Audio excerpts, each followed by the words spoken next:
Hello, everyone. Welcome. We are the 3RN Cricket Explorers. This is our very first podcast episode, and we are going to be speaking with Coach Onke. Good afternoon, Coach. Thank you for joining us. How are you? Very well, thank you. Good afternoon, ladies. Good afternoon. Afternoon, Sam. Very Hi. So, Coach, we want to know about you. So, first of all, we would like to know, where did Coach grow up? Who is Coach? Basically, where did you grow up? okay. I grew up until I think my early teens. I grew up in East London, in the township of Ntanzane. And then high school years, I moved to Pretoria because my family moved this side. My mother started working this side. And that's pretty much it. Did my high school years in Pretoria, did some college years, been playing cricket all along. Actually played a lot of rugby when I was younger. And then, yeah, cricket got hold of me and started coaching about, I think, about 15 years ago. Hmm. Yeah, about 15 years ago, coaching. And yeah, I've been moving up with that. And about 13 years ago, I've been doing it full time. Interesting. Wow. I didn't know that. That's interesting to know. So, how would you say your childhood was like? We know that you've been at several places, but then how was the childhood in general? My childhood was good. It was exciting. I grew up in a township, so you had to keep busy, I think, as a child. So we did martial arts, we did cricket, we did rugby, and that actually kept us off the street. So that's just one thing we're grateful for. Also kept us very fit. So I'd say I had a very good, exciting childhood. Also moving around from East London to Victoria, and I came here. It was 1998. A very it was a changing time. It was a changing time, I think, that time. So black people coming into the city. I was still in my teens. So very exciting times, very interesting times. And that was it, yeah. Interesting. Some of us were not born by that time. Anyway, Oh, wow. when was the first time that you were exposed to cricket, and how did your love for the game started? Well, I got exposed to cricket, I think. I was in senior primary. I think it was called senior primary, grade 2. That would be about, I think, grade 5. Yeah, the grade 5. So we played a lot of tennis ball cricket. At school, a little bit, a lot of street cricket. And then I think it was in 1997. I think the Proteas came to our township. And then from there onwards, it was always exciting. So it was something we always played. But like I said, I was really into rugby back then. My grandmother loved rugby, cricket, tennis, golf. So there was always cricket talk. So we watched Test cricket, and to really play it, I think, on a more full-time basis was when I moved to Pretoria in '98, and then I just got stuck with it, and yeah, I used to bowl a lot, so I used to enjoy that, trying to bowl guys out. It used to be fun, so I just got stuck with it. So I'd say my love started when I was in Eastern Cape as probably 11. 11. And mostly because my grandmother loved cricket and she always watched it. And I just got stuck into it. We played a lot of street cricket back then. There was very few fields. So, but the street was everywhere, so that worked a lot for us. Interesting. Wow. Okay. And who is your mentor? Someone you can always ask advice for, someone who inspires you? Yeah, well, I'd say at the moment, probably the current Titans coach, Manda, is a guy I speak a lot to about cricket. Before that, the guy that I really learned a lot from and I spoke to a lot about cricket, he's in New Zealand, Alden Smith. He's in New Zealand doing a lot of coaching. They also moved there because of cricket. But I'd say someone close by, I speak to Mandla a lot about cricket, yeah. That's good. And about guidance. But yeah. Interesting. Wow. And Coach, what do you love most about your job currently? Pardon? What do you love most about your job currently? Well, what I love most of my job is I'm always out there on the field. And also I feel like I think sport is probably the one environment where you make a direct impact almost immediately to people. So I enjoy that. But I mostly enjoy being out there. Out there, I meet a lot of people. That's what I love the most about it. I don't like sitting around a lot. Maybe something I develop what I'm doing, but I love being out there, watch these kids grow. A lot of the players, it's in sports, guys, they do it from 6, and you know him until he changes. So I love that being out there. That's for me is. I get a lot of fun. That's so nice. I look forward to doing that actually myself. But anyway, next question is, what is the most difficult part of your job? I think the most difficult part about it is probably as players grow, they become more emotional. I think that part, that's I think from a coaching perspective, that's the one thing I think as coaches, move up the systems is you deal more with people. When players are younger, you deal with players. You just deal with cricket, and as they grow and they get into they become young adults, so in the early 20s, you actually deal a lot with people. You have to deal with how they react emotionally, a lot of how they play their cricket. So I'd say that probably the most difficult part is really trying to get those individuals to really blend together, understand that they all depend on each other. Yes, yeah. The stress of dealing with teenagers, eh? That's it. And you've been a coach now for a year at Northerns, and you are already telling us that they are maturing. I'm only 21, and I'm struggling with that. I've been a coach Northerns for my 7th year now. Wow. So you see a lot of. So you have experience with teenagers. You know how to sort them out very quick. So, Coach, if someone wanted to pursue a career that you're doing, what advice would you give them? But you gotta have a vision, and the vision should not be about you saying I want to be there. Your vision should be about helping people. People want to be around people, help people, and the best way to grow among people is actually be willing to work with different people, and also be willing to listen a lot more. So be more patient. Things move very slowly in sport, and people only see the excitement. So be willing to do the dirty work behind the excitement.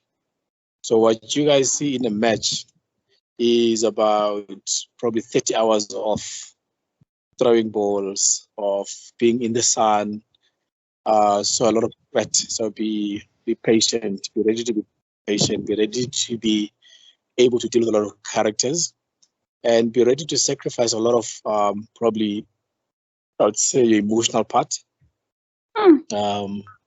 Yeah, to think to be a coach, you don't want to be a very emotional person, because when you become emotional, it becomes about you. But I always try to develop a level-headed, I think, way of thinking,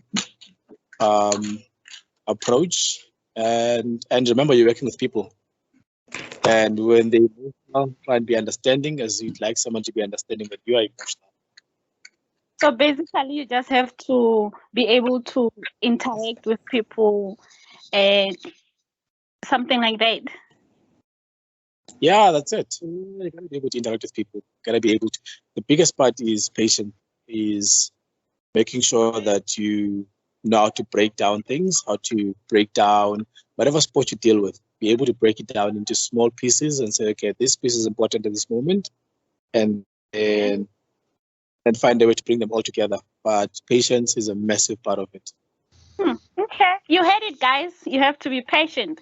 So, Coach, we're facing a pandemic of COVID-19 since, I don't know since when, it seems like forever. So what would you say the biggest problems that you faced or the team as a whole faced during the pandemic started until now? And how did you solve that? I think what the biggest thing was, one, we thought, okay, everything's shut down, so guys can't run around. So our sport is you play it on a field. In a cricket, you have to be on a cricket field, or you have to be, it's a structured environment, and it's a specific environment to cricket. That's the biggest thing. The one thing that we really focused on was fitness, physical activity. The guys had to learn to be more responsible for their own fitness. Whereas when there was a coach, you knew that on a Tuesday and a Thursday, I'm going to be at training. So coach is going to be there to check if I'm doing all my stuff.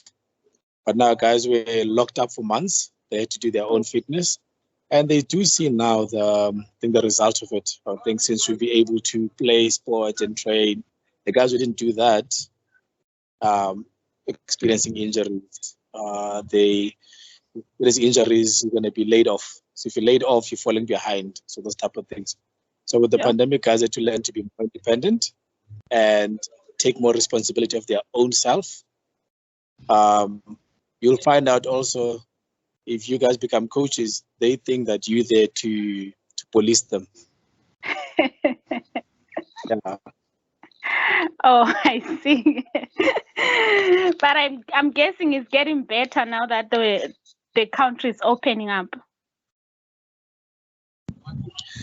Yeah, it is getting better. The biggest thing now is the guys, they think a lot more now. They think a lot more about what they do, because now with limited access to anywhere, now you gotta maximize what you have, find better ways of use your time better, pretty much. Yeah. Okay. It's a good learning experience for everyone. Coach, what is your... Yeah, Yes. sorry. No, sorry, please proceed. Okay, no, I'm just saying it's learning now to do more with less than what you had, and actually achieve more than you did before. So it's question. What is your qualifications for being a coach, and what is your roles and responsibilities being a coach of a cricket team? Well, the qualifications, they range, they go level 1 to 4. That's the highest you can get in South Africa. I'm at level 3 currently. Oh wow! And I think every level opens up pretty much a higher level in terms of for you being able to have access to players. or access to structures, coaching at national levels and stuff. Responsibilities for me at the moment, I'm currently the under-19 coach for Titans. So my responsibility is to prepare those guys for the tournament that's coming up. We've got a tournament coming up in annual tournament, the Kamajola tournament. And that's in December, if I'm correct. I think it's the 17th to the 27th of December. So my responsibility is to prepare those guys for that. And then I assist, with the academy that's playing today with Coach Tabang. And then I do help out the Titans with Coach Mandla and Coach Jeff. But yeah, that's pretty much my life. I've got players that I need to go look after. I need to drive to townships where the guys are based, or a school somewhere in Pretoria where the guys are based, and make sure that they train, they keep up to the required standard or benchmarks so that they can perform against their peers. Yeah. So you don't have Christmas for you because you'll be working until 27.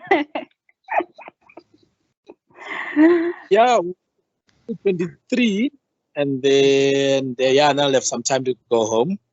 Oh. And then probably come back. I usually come back like on the 30th of December. That's what I've been doing for the past 12 years. Oh, wow. Okay. The next question is, what's one thing you wish you knew at the beginning of your career? That one thing you wish you knew. One thing I wish I knew. I think cricket is about skill. It's about skill. So the more you get involved, the more skill you accumulate. So for me, if I had the skills I've got now, maybe the patience I've got now, if I could start with that, I feel that I would have made much more difference. Not that I would have been higher. I never wish to be higher as a coach, because the higher you move, the more responsibility there is. And the guys at the top, they get fired for their performance. And if the team doesn't perform, now is I can always say that guy, I gave him players, not using them. So I wish I had what now, and I wish I had a lot of the knowledge I've got now. Yeah. Wow. What is your biggest failure, and what did you learn from it? I think my biggest failure when I look back is I wish I'd spent more time with my family. I think that's the one thing that I can look at is you work, as coaches, you work a lot. So the only place I would say I've done better is probably family of my own. And that's the one thing. But besides that, there's nothing really not work related. Work related, I think I'm where I'd like to be at in terms of career and the place where I'm at. Yeah, that's it. Okay, so since you're saying career-wise, you're where you wish to be at, how do you visualize it in the next coming 10 years? Where would you like to be? I think if I'd wish to be anywhere, to coach a professional team. That would probably be anywhere I'd like to wish to be at. And yeah, simple as that. Be in a professional team somewhere. Obviously, probably one of the top 3 in the country. Yeah, something like that. Would you like to go abroad? For UK or USA? Not to go do anything full time. Maybe to go for probably a month. Maybe go do a clinic or a tournament, but not to go work there full time now. More or less time with family. Okay, so Coach, we all know that. Yeah, that's it. So, we all have that one person that we like most. That one person we enjoy watching the most. So, Yes, question. Who would you say is your favorite player? The one person that you enjoy watching?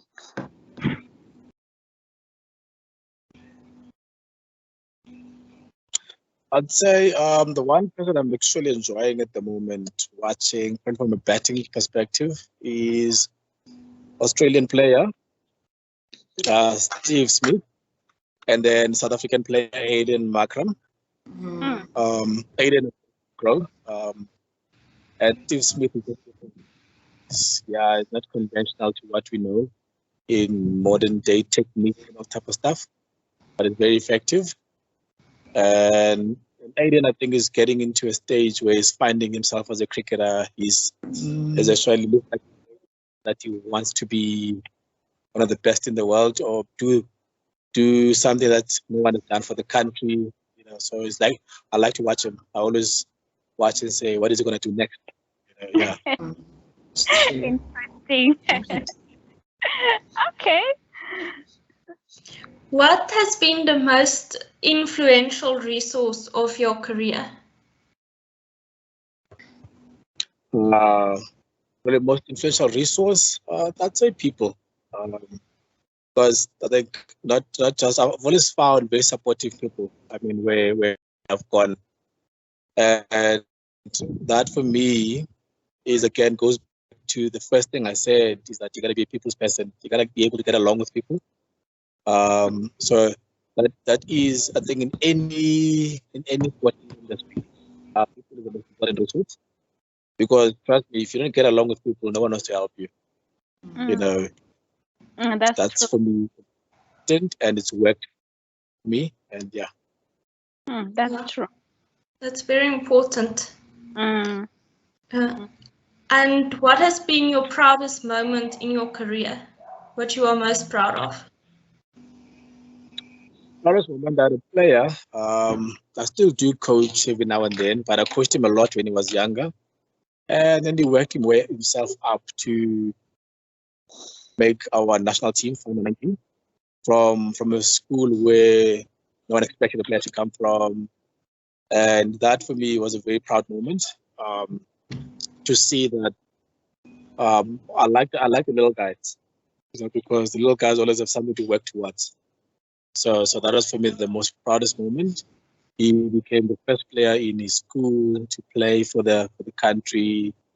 He became he's probably a hero in a way, Councilman, and he's only 21 years old. Yes. Oh, wow.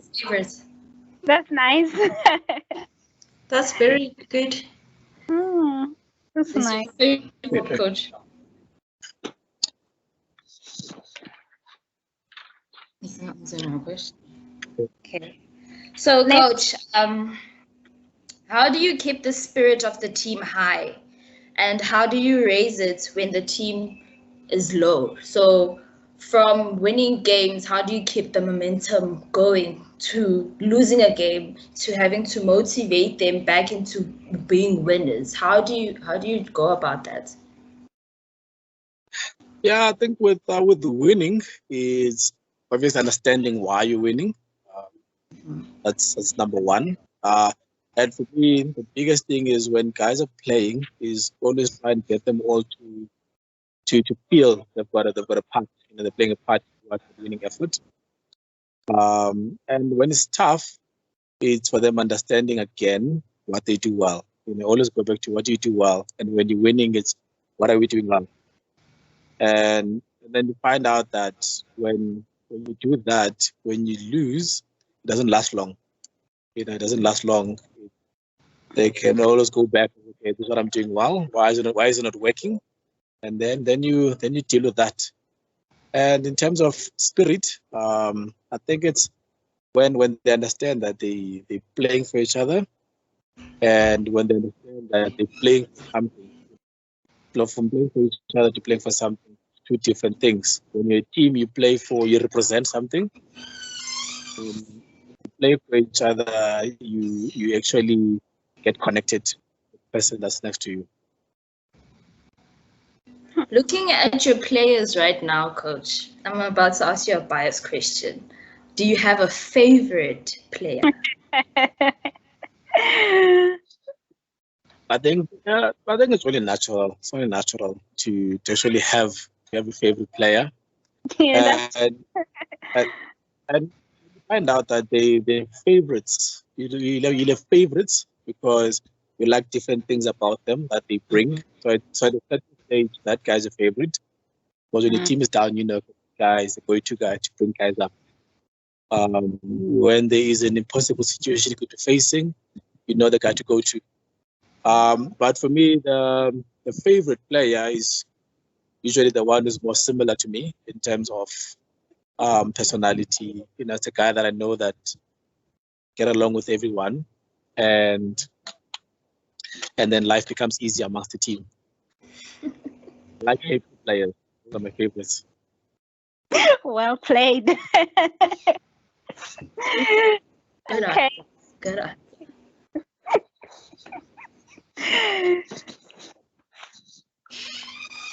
Hey. What goals do you have for the team?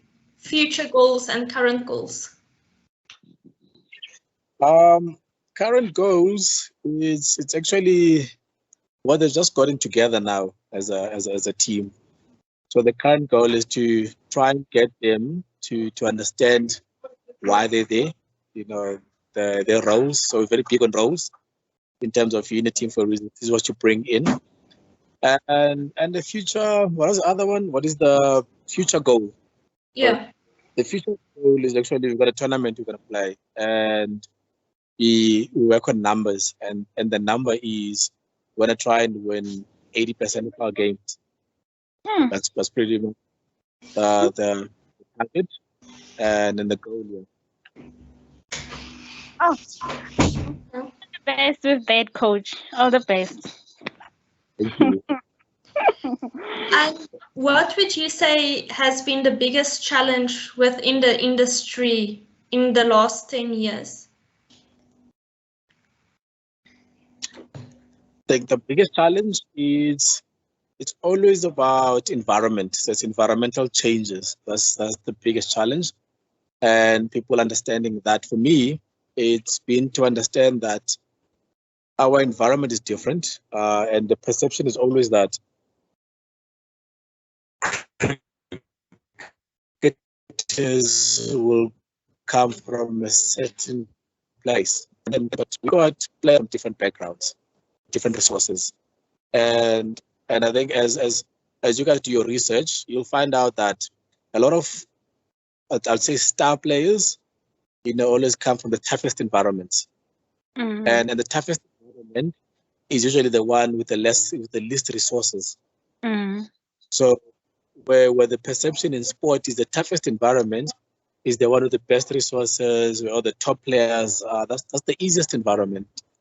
The toughest environment for me is to understand that toughest environment is the one where you've got players with the least resources, but they're still willing to play, and they usually find your we call them your diamonds, your superstars. That's where they come from. They'll be pushing themselves. Yeah, that's true. Toughest challenge is environmental, understanding our environment, that we gotta go out there and look for players, in the where no one else really looks. Yeah. Okay. That makes sense. Yeah.